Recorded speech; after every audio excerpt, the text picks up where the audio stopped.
Para kanca DSK diantos pangrojongna kanggo nanjurna channel Radio DSK FM Official. Hatur nuhun.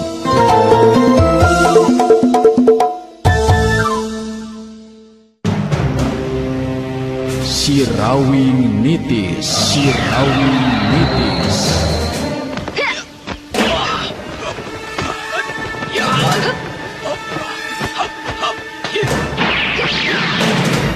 Sirawing nitis. Dongeng Sunda Roman Silat nu ngajujut lagu mapai rundayan carita kahirupan turunan Jawara Kakoncara. Jujulukna Sirawing.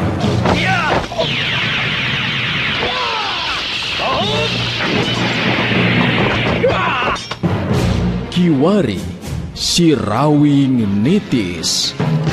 Lambaran lalakon kahirupan anak Jawara Kahot nu tandang makalangan taya karingrang neruskeun tapak lacak menjadi bapa tutulung ke batur tatalang ke sesama demi ngahontal cita-cita nu sayati. Sirawing nitis.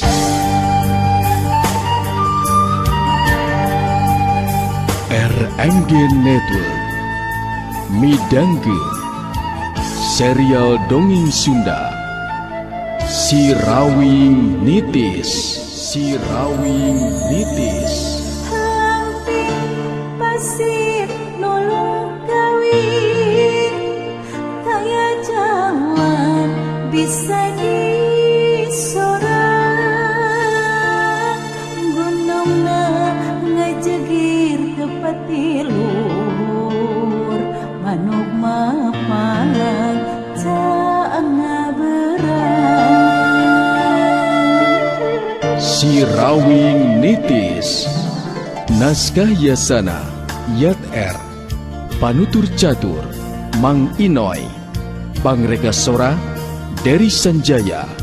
Pangreka musik Rendika MG. Pangjejer gawe Dewi Miranti.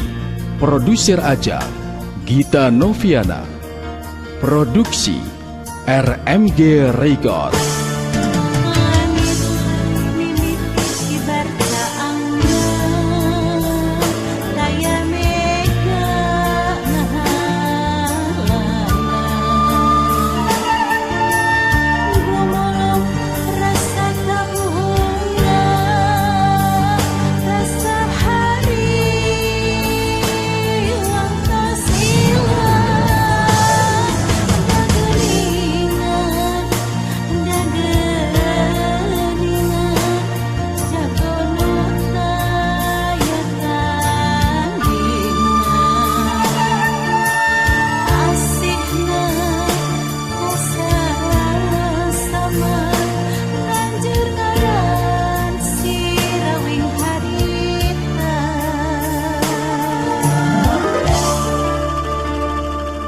Para kanca sadaya nyanggakeun Sirawing nitis. Sirawing nitis. Duta Suara Karawang 103,2 FM. Aji Sutra saterusna indit ninggalkeun eta patempatan anu acan lila dipake cicing babarengan jeung Mbah Camati Sakti anu jadi guruna.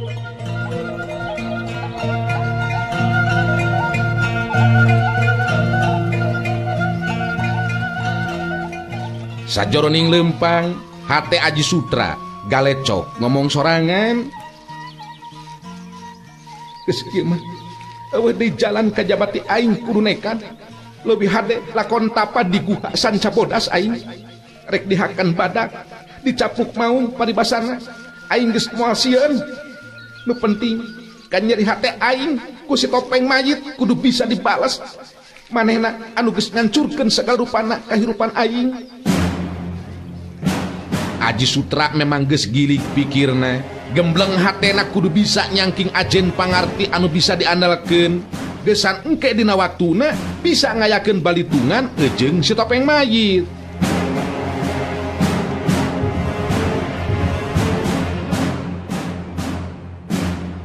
Geus kitu be meureunnan dikersakeunana Aji Sutra anu keur lumampah rek ka guha Sanca Bodas.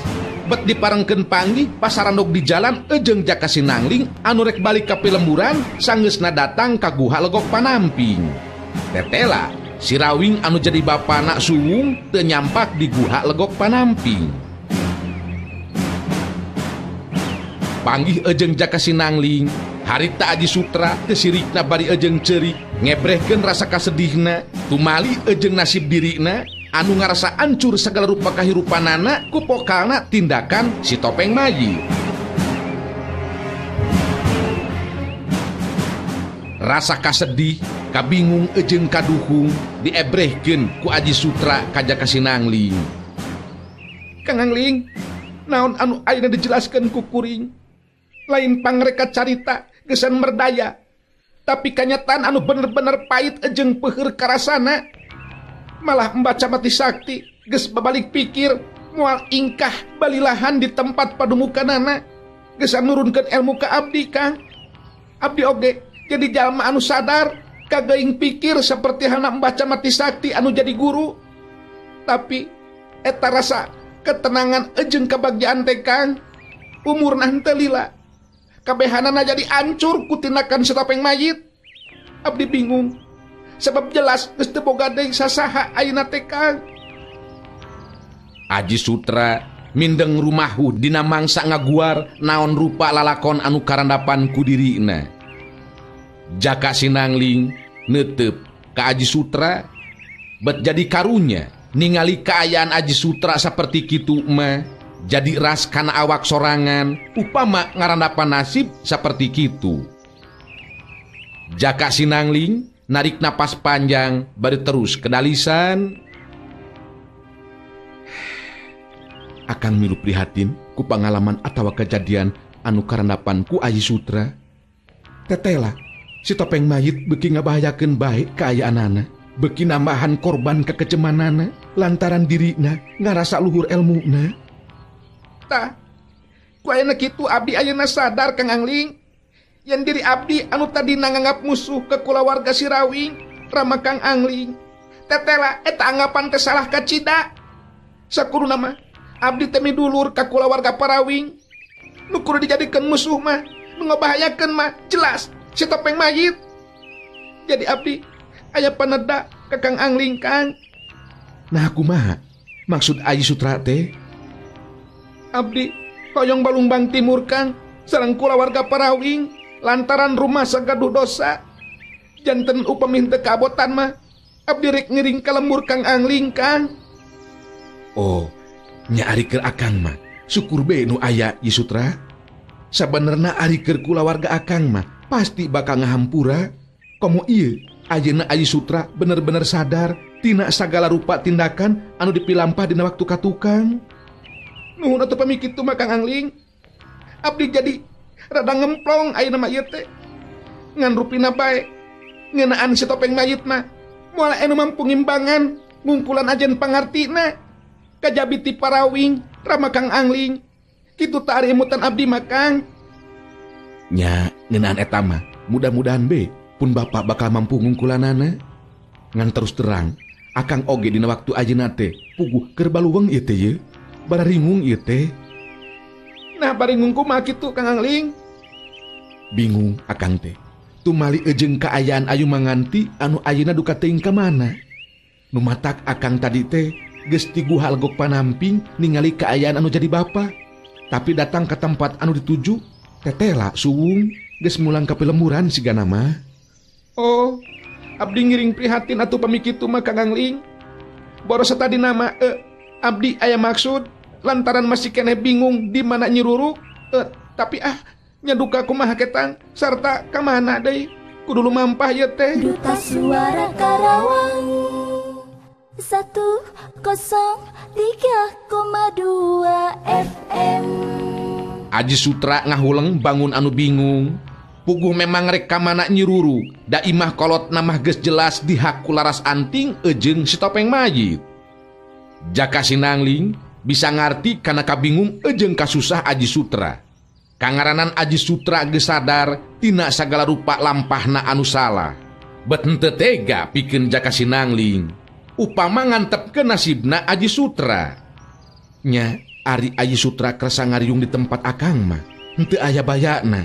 Da kolot akang oge pasti bakal ngamaklum kana kaayaan Aji Sutra dina waktu ayeuna. Giring be atuh jeung akang ka lembur. Tuh, atur nuhun ye Kang Angling. Abdi duka kena kumaha ye ngabalas kana kesayan salira Kang Angling. Ngeunaan kasesah Kang Angling, abdi oge moal cicingeun Kang. Abdi bakal ngiring ngabantu Kang. Atuh cobian bae ka Parawing Kang, nyuhungkeun wewengan di mana Ceu Ayu dina waktos ayeuna. Nu mata harapan akang oge kitu. Mudah-mudahan be pun Bapak mah tiasa masihan wewengan ngeunaan kaayaan pamajikan akang dina waktu ayeuna. Sabab ari akang mah geus bingung ieu teh kudu ka mana neanganana. Akhirna antara jaka si Nangling jeung Aji Sutra pada aya dina kasapukan. Geus kitu mah duanana terus arindit neruskeun lampahna pikeun nuju ka lemburna si Rawing. Aji Sutra puguh be ngarasa bungah jeung bagja hatena. Sabab jaka si Nangling tetela jembar hate sanajan kungsi dihianat diperdaya ku Aji Sutra, tapi tetep be ngahampura karena kasalahanana. Malah ayeuna dina kaayaan Aji Sutra bingung keur nyiruru daek narima jeung ngaku Aji Sutra pikeun milu ka pilemburan.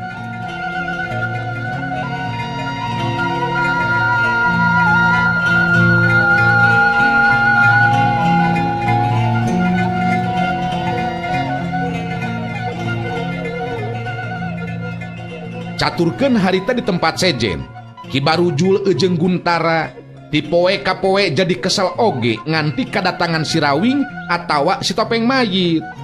Sanajan ari dina waktu datang wanci peuting mah sok sugemaha teh sabab Ki Barajul sare bareng jeung Laras Anting, sedengkeun Guntara jeung Dewi Angrum kaayaan anu teu beda ti salaki jeung pamajikan.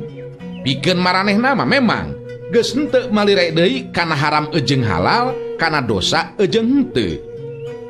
Saperti kaayaan harita Ki Barajul keur ngebrehkeun perasaan ka kesel hatena. Laras Anting jeung Guntara keur nanggap caritaanana Ki Barajul. Wah, mun kieu terus mah bisa kesel ngadaguan kadatangan si Rawing atawa si Topeng Mayit. Dua nana di Arab-Arab datang tetela eueuh saurang-urang acan geuningan. Rek iraha aya nu datang ka dieu Laras. Laras Anting ngahuleng sakedeung siga anu keur mikir. Bisa ka maklum Ki Barujul nyebutkeun kesel lantaran memang hayang buru-buru bisa beres urusanana. Abdi tiasa ngamaklum kana kakesel salira Ki Barajul. Memang Laras nganti datangna si Topeng Mayit susah mastikeunana. Sabab eta jalma sasatna keur mulikeun kakuatanana anu duka teuing di mana tempatna. Tapi mun ngeunaan si Rawing mah sabenerna ku urang bisa bae dipancing supaya manehna sangkan buru-buru datang ke tempat urang. Ki Barujul neuteup ka Laras Anting teteupan anu ngandung panasaran. Teu lila terus nyarita. Coba jelaskeun Laras, ku cara kumaha supaya si Rawing buru-buru aya datang ka dieu. Lainna naon ngarah buru-buru beres ieu urusan urang. Kitu ta maksud kula teh. Bener teu Guntara? Ki Barajul ngareret kanu jadi muridna anu direret ungeuk bari terus ngajawab. Memang kitu Ki Guru. Upama nurutkeun Laras Anting memang aya cara anu sejen pikeun mancing si Rawing sina buru-buru datang ka dieu. Coba kumaha teh atah ngeunaan carana teh Laras? Laras Anting teu lila terus nyarita deui. Abdi oge sadayana anu aya di dieu miharep supaya salira Ki Barajul oge Kang Guntara ulah wae kangantunkeun ieu patempatan. Sabab harapan teh memang henteu aya deui iwal ti ka salira. Memang ngarti. Geus ngarti masalah eta mah Laras. Tapi kula moal bisa terus-terusan kieu. Sabab urusan jadi manjang ngayayai. Teu bisa kieu ye dina ngabereskeun urusan. Ayeuna mah kieu ye Laras. Di mana dumuk matuhna imahna si Rawing? Jeung di daguan datang nama mending keneh urang datangan we ka imahna. lebih gancang, lebih alus, supaya buru-buru beres urusan urang. Laras anting imut kaki barajul, bari terus nyarita deui. Tenang, salira ulah waka kaburku nafsu ki barajul. Abdi memang terang, di mana eta dumuk matuna jelema anu ngaran si Rawing. Tah, patali jeung eta, ayeuna abdi bakal ngajelaskeun heula ngeunaan si Rawing.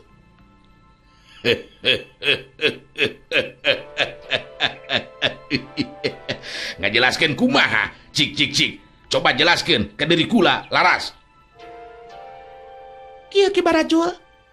Si Rawing teu beda jeung kaayaan si topeng mayit. Nyata keur eueuh di lembur. Jadi anu aya di imah teh ukur kulawargana. Tapi kulawargana si Rawing mun ku urang dijadikeun tawanan mah dibawa ka dieu, tangtu bakal jadi hiji kakuatan. Maksud teh pikeun mancing datangna si Rawing ka dieu. Kangaranan kulawargana jadi tawanan urang, tangtu be si Rawing bakal datang. Lantaran hayang nulungan ngabebaskeun kulawargana. Kitu tah jalan pamikiran abdi mah Ki Barajul oge Kang Kuntara.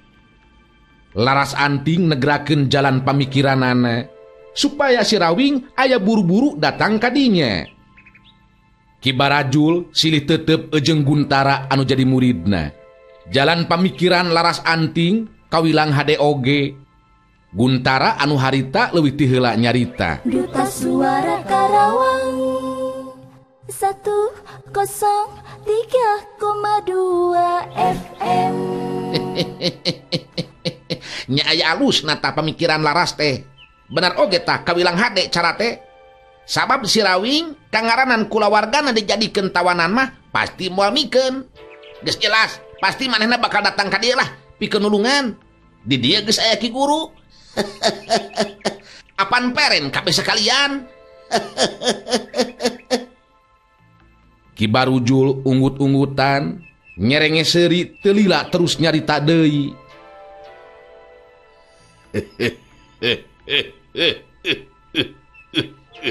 Tah, leuwih alus mun kitu mah Laras. Ku cara kitu kula bakal bisa buru-buru adu hareupan jeung si Rawing. Ngandung harti, anu kudu dibinasakeun teh ngurangan saurang. Jadi keur kula mah leuwih gancang memang leuwih alus.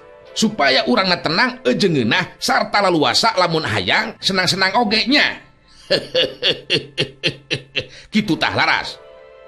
Abdi terang Ki Barajul, nu mantak ayeuna gaduh pikiran anu saperti kitu teh. Jalaran abdi oge memang sami hayang geura buru-buru beres ieu urusan Ki Barajul.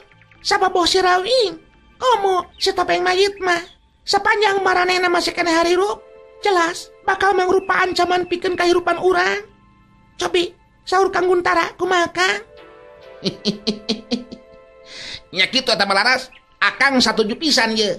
Lamun urang datang be geus ka lemurna si Rawing, urang cangkalak tah kulawarga si Rawing teh nya pikeun dijadikeun tawanan atawa pamancing. Sangkan manehna buru-buru datang. Iraha ye kira-kira nanya urang miang ka lemurna si Rawing Ki Guru. Ceuk kula oge leuwih gancang leuwih alus Guntara. Jadi geus teu kudu miceun deui waktu euy. Lamun memang aya anu nyaho ka imahna si Rawing mending poe keneh euy.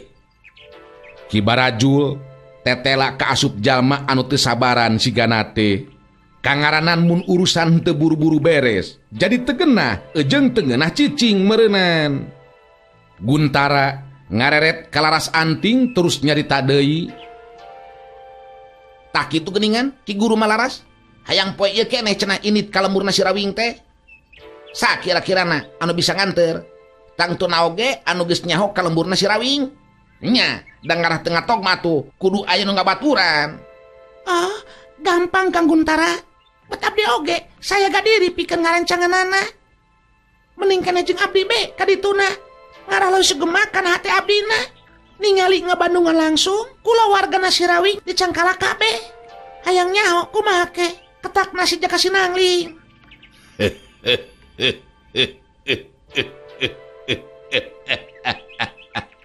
Tah kitu alus atuh Laras. Nya bener, kula oge puguh panasaran ieu teh. Hayang nguji kamampuhan si Jaka Sinangling anakna si Rawing anu kungsi ngelekeun Andika Guntara. Cikan hayang nyaho engke nepikeun ka mana tah kamampuhan eta jalma. Sangkan kabuka matana saha si Barujul guruna si Guntara.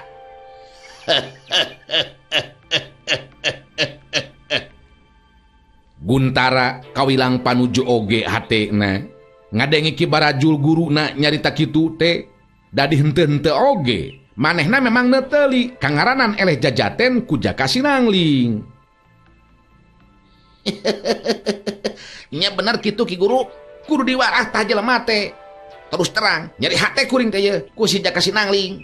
Tuman kudu diwarah tah Ki Guru.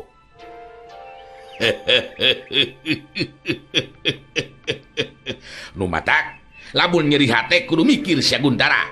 Kudu perih euy, kudu bener-bener dina ngayakinkeun ilmu teh. Rek saha deui engke anu bisa ngagantikeun kula lamun lain Andika murid si Barajul. Nyangke mah jelas bakal khusuk jeung bener-bener Ki Guru. Karasa wirang lain dikeun aja jadi pacundang teh Ki Guru.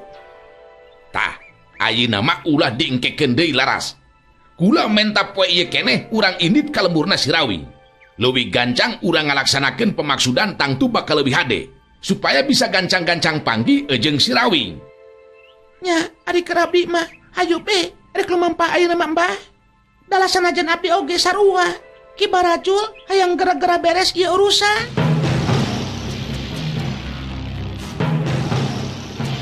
Sanggeusna aya dina kasapukan mah harita Ki Barajul jeung Guntara dibaturan ku laras anting minangka anu bakal jadi tuduh jalan lumampah ka lemburna Sirawi.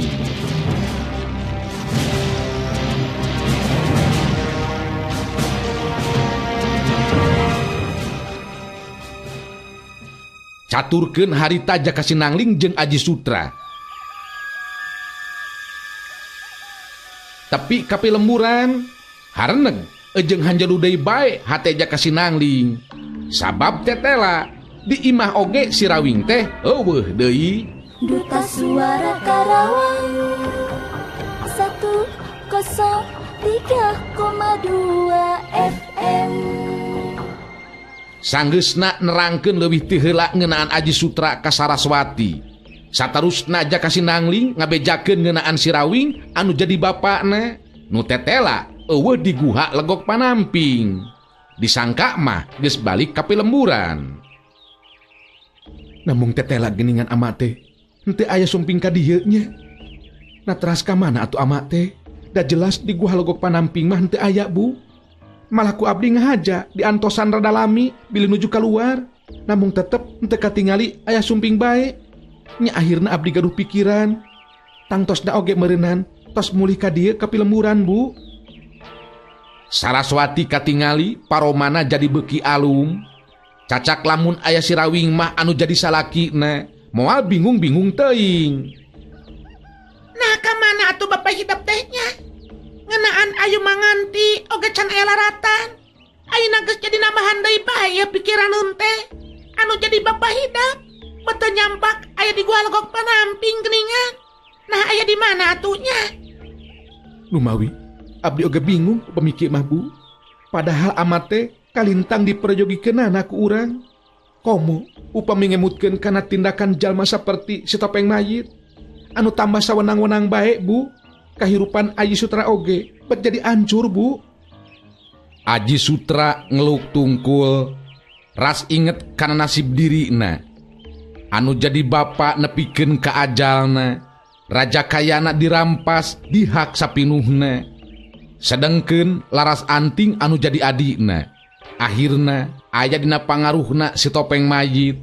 Pikeun Jaka Sinangling jeung Saraswati memang bisa ngerti kana kaayaan perasaan Aji Sutra dina waktu harita. Saraswati narik napas panjang terus kedalisan. Kenyataan anu disingarepanku dari Hidap memang kawilang berat. Tapi urang kudu sabar sarta tabah dina nying harepanana. Sabab kejahatan moal aya salawasna dina kajayaan. Kangaranan kejahatan tangtu be bakal pinang ieu jeung kakuatan anu bakal mampu ngungkulanana. Seperti halna si Topeng Mayit, sanajan pinunjul sakumaha hebatna, tapi ilmu nu dipake sawenang-wenang sarta kejam telengas kasasama. Tangtu dirina kudu metik buahna. Kitu keyakinan ibu mah. Aji Sutra narik napas panjang, bari terus nyarita deui. Memang eta pisan anu diharapkeun ku abdi oge, Bu. Ngan kaayaan diri abdi ayeuna jadi kadungsang-dungsang kieu ye. Malah ayeuna kalakah ngarepotkeun ka ibu di dieu. Margi abdi memang teu aya tempat gesan nyiruruk, Bu. Ente kudu jadi pikiran. Kula warga ibu bisa ngarti karena keayaan anu ayeuna keur karanapan ku Aji Sutra. Ibu sakula warga di dieu malah bakal ngarasa baca. Upama memang bisa ngabantu ka diri hidup anu ayeuna keur ngaranapan prihatin. Nampi nuhun, Bu, kana perhatosan sareng kasayanti ibu. Ngeunaan Ceu Ayu, nah henteu langkung saya tuh, Bu. Upama urang pilarian be atuh Kang Angling. Abdi tos janji ka salira manawi be atuh kapendak laratanana. Margi upami ngantosan parawing sumping mah sakinten upami aya sumping, upami lami keneh ka dieuna hawatos ku Ceu Ayu. Saraswati jeung Jaka Sinangling silih teuteup. Memang aya benerna oge caritaan Aji Sutra. Upama henteu buru-buru di teangan laratanana, memang moal bisa tenang hate jeung pikiran Jaka Sinangling. Kitu deui Saraswati. Komo deui upama ngingetkeun kaayaan Ayu Manganti teh anu keur kakandungan. Jaka Sinangling harita cumarita ditujukeun ka Saraswati anu jadi indungna. Kumaha numutkeun sadara ibu, Bu? Nahan teu langkung sae upami ku abdi sareng ku Aji Sutra dipilarian deui, Bu, ngeunaan laratan Ayu Manganti. Bilih amalami deui maksud abdi teh. Ama aya urusan anu sanesna anu urang teu terang, Bu. Ibu oke memang pikiran teh kitu pisan anaki. Sabab bisa dibayangkeun ku ibu kaayaan Ayu Manganti anu keur kakandungan. Tangtu be bakal beda jeung kaayaan seperti biasa. Upamana teh mah aya jalma anu jahat, can tangtu Ayu Manganti bisa nyalametkeun diri kalawan sakumaha mistina. Iya ya, anu jadi kasalempangan ke ibu mah Angling. Numawi abdi oge sami, Bu. Eta pisan anu janten kasalempangan teh. Janten sawioskeun be abdi sareng Aji Sutra, Bu. Anu bakal mios ayeuna mah ye milarian pun bojo, Bu. Kakara oge rek arinit ngalaksanakeun pamaksudan geus saneangan laratan ngeunaan Ayu Manganti. Harita Saraswati sanajan aya di jero imah tapi bisa ningali kalawan jelas kalebah buruan imah. Bet katingali aya anu datang 3 jalma. Salah saurang di antarana memang geus teu bireuk deui, nyatana Laras Anting adina Aji Sutra. Ibu teu kasamaran.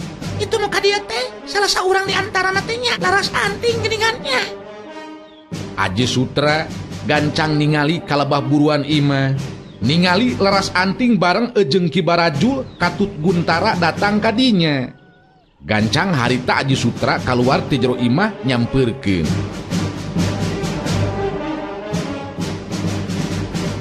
Jaka Sinangling puguh geus apal ka Guntara mah. Bet jadi kaentepan ku rasa curiga, malah ayeuna dibaturan ku lalaki kolot anu tayalian di Ki Barajul. Jaka Sinangling neuteup ka Saraswati anu jadi indungna, bari terus nyarita lalaunan. Ibu malangkung sae antosan be di dieu, Bu nya. Laras Anting sumpingna ka dieu tangtu aya maksudna. Sawios abdi be jeung Aji Sutra anu majunan mah. Henteu nunggu jawaban ti Saraswati, harita Jaka Sinangling terus nyusul Aji Sutra anu geus leuwih ti heula kaluar ti jero imah. Aji Sutra langsung nyampeurkeun ka hareupeun Laras Anting anu ngajanteng nangtung meh ngarendeng jeung Ki Barajul Katut Guntara. Saraswati bisa maca kana galagat. Aya wirasat yen datangna eta 3 jalma lain maksud anu hade. Numatak dina waktu harita milu nuturkeun Jaka Sinangling kaluar ti jero imah. Ningali Aji Sutra datang nyampeurkeun. Laras Anting seuri bari terus nyarita ditujukeun ka Aji Sutra. Aneh, bener-bener anjeun bodoh Kang Sutra. Bet aya di tempat musuh geuningan. Kala kacicing di kulawargana si Rawi. Bener-bener teh eling anjeun Kang Sutra. Tindakan anu henteu bisa ditarima ku si Laras Anting. Aji Sutra neuteup ka Laras Anting anu jadi adina, anu ayeuna estu geus robah sagala-galana. lain baik tengah jenan kanu jadi lancek. Tapi si ganate teu boga rasa kasieun saeutik-eutik acan kunu jadi lanceukna. Ulah sambarangan nyari talaras. Sakuduna anjeun anu kudu eling mah. Eueuh deui nu jadi pikiran iwal ti hayang ngarah ngarinah ka sasama. Bari henteu marima jeung sadar kana kesalahan diri sorangan. Rek naon anjeun ka dieu? Rek naon? Jelas aya kepentingan. Kula warga Sirawing kabehanana rek dicangkalak. Sebab pikeun si Laras Anting, Sirawing katut kula wargana tetep musuh. Jadi, mun anu ngaran Aji Sutra ayeuna aya di pihakna Sirawing, anu ngarti bakal sarua ditindak. Aji Sutra langsung beureum beungeutna lantaran nafsu. Sikep jeung caritaan Laras Anting bener-bener geus teu ningali sabelah mata ka dirina. Laras Anting, salah kacida lamun boga anggapan kula warga Sirawing musuh urang. Malah sakuduna urang ngahijikeun diri pikeun nying hareupan si Topeng Mayit anu geus jelas-jelas ngaruksak kahirupan urang. Malah anu jadi bapak urang oge pan nepikeun ka ajalna. Gara sadar Laras Anting, meungpeung aya keneh waktu. Si Topeng Mayit memang geus dianggap musuh, tapi lain nganu ngarti urang kudu bebarengan jeung kula wargana Sirawing. Anjeun anu memang bodoh Kang Sutra, kalakang hiji jeung musuh. Ulah rek ngahalangan kula warga Sirawing dina poe ieu bakal dicangkalak kabehanana. Sikep jeung caritaan Laras Anting anu ngandung ancaman memang kawilang wanian. Jaka Sinangling jeung Saraswati bisa ngarti kana kaayaan. Laras Anting moal wani nembongkeun sikep jeung caritaan anu saperti kitu upama datang ka dinya eueuh anu diandelkeun. Merhatikeun kalebah lalaki kolot anu tayalian ti Ki Barajul, Saraswati jeung Jaka Sinangling bisa ngarti jelas lain jalma sambarangan. Aji Sutra neuteup ka Laras Anting anu jadi adina, teu lila terus nyarita deui. Laras Anting, henteu kudu ganggu ka kulawarga Parawing. Salah mun nganggap musuh ka pihak anu sakuduna dijadikeun dulur ku urang pikeun nying hareupan si Topeng Mayit. Pikeun nying hareupan si Topeng Mayit geus henteu kudu ngandalkeun Sirawing. Ya, ieu Ki Barajul jago anu bakal ngungkulan si Topeng Mayit kaasup nyingkirkeun Sirawing. Nu matak ulah coba-coba ngahalangan lamun hayang salamet Kang Sutra. Suara Karawang. Ki Barajul kawilah henteu sabar sigana mah lamun ngan ukur paloba-loba carita. Ngalengkah maju ka hareup terus ngabagikeun paneuteup,na ka Jaka Sinangling jeung Saraswati katut Aji Sutra. Teu lila terus nyarita.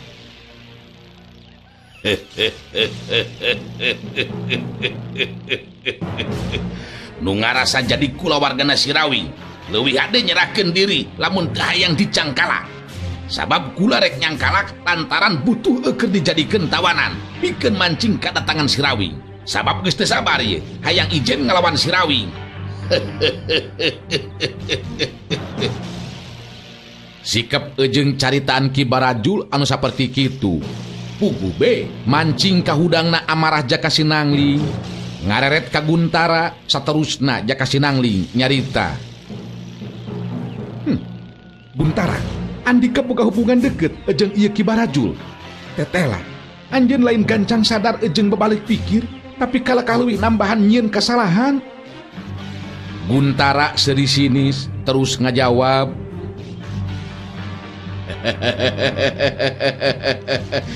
Henteu salah Jaka Sinangling, Ki Barajul memang guru dewe. Ayeuna mah sia saga diri pikeun deui engkus euy.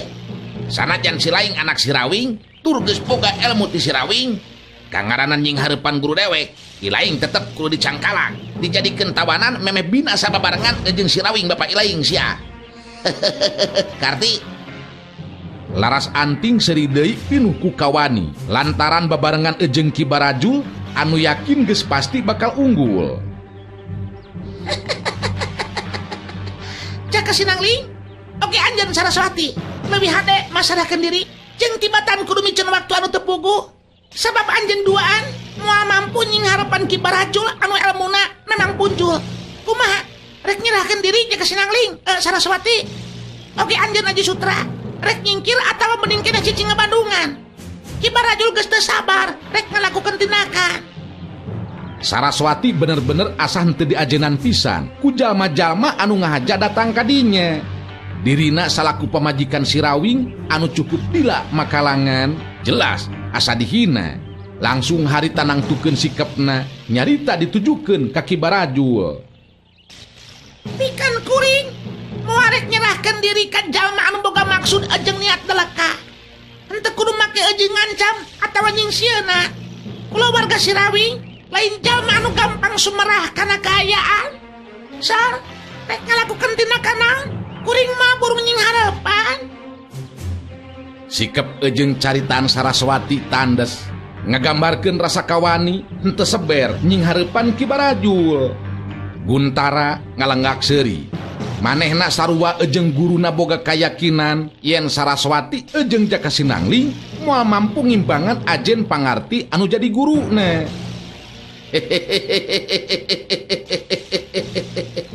Kula warga si Rawing memang hebat oge nya. Tetela gede hate jeung gede wawanen. Tapi ingitkeun, Ki Barajul geus bisa ngukur nepikeun ka mana kamampuan diri andi kaduaan. Nu matak teu kudu saurang-saurang nya, ngarakan can kalakna sakalian. Bener teu Ki Guru? Duta Suara Karawang 103,2 FM.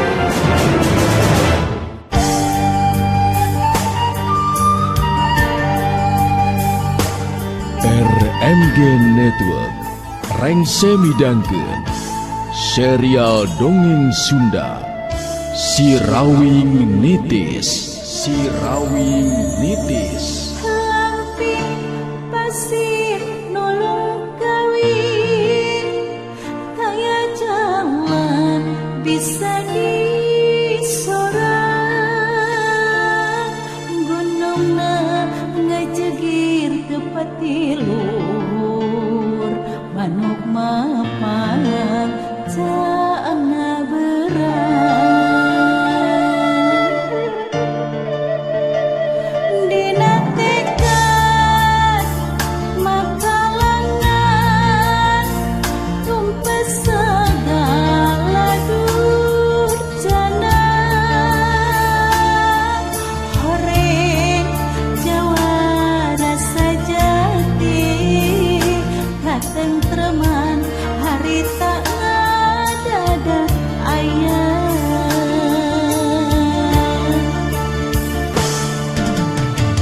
Si Rawing Nitis.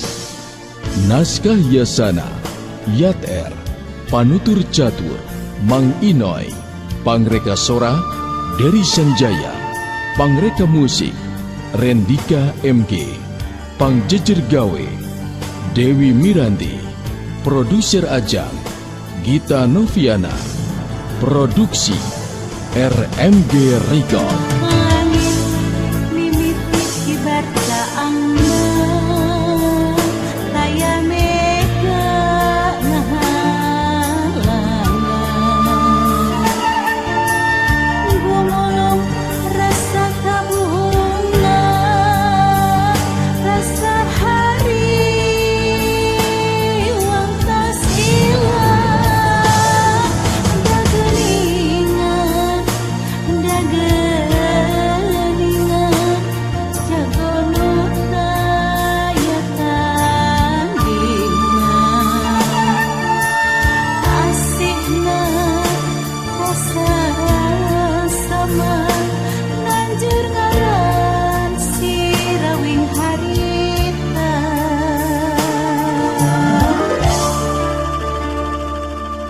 Para kanca sadaya, wilujeng kantun.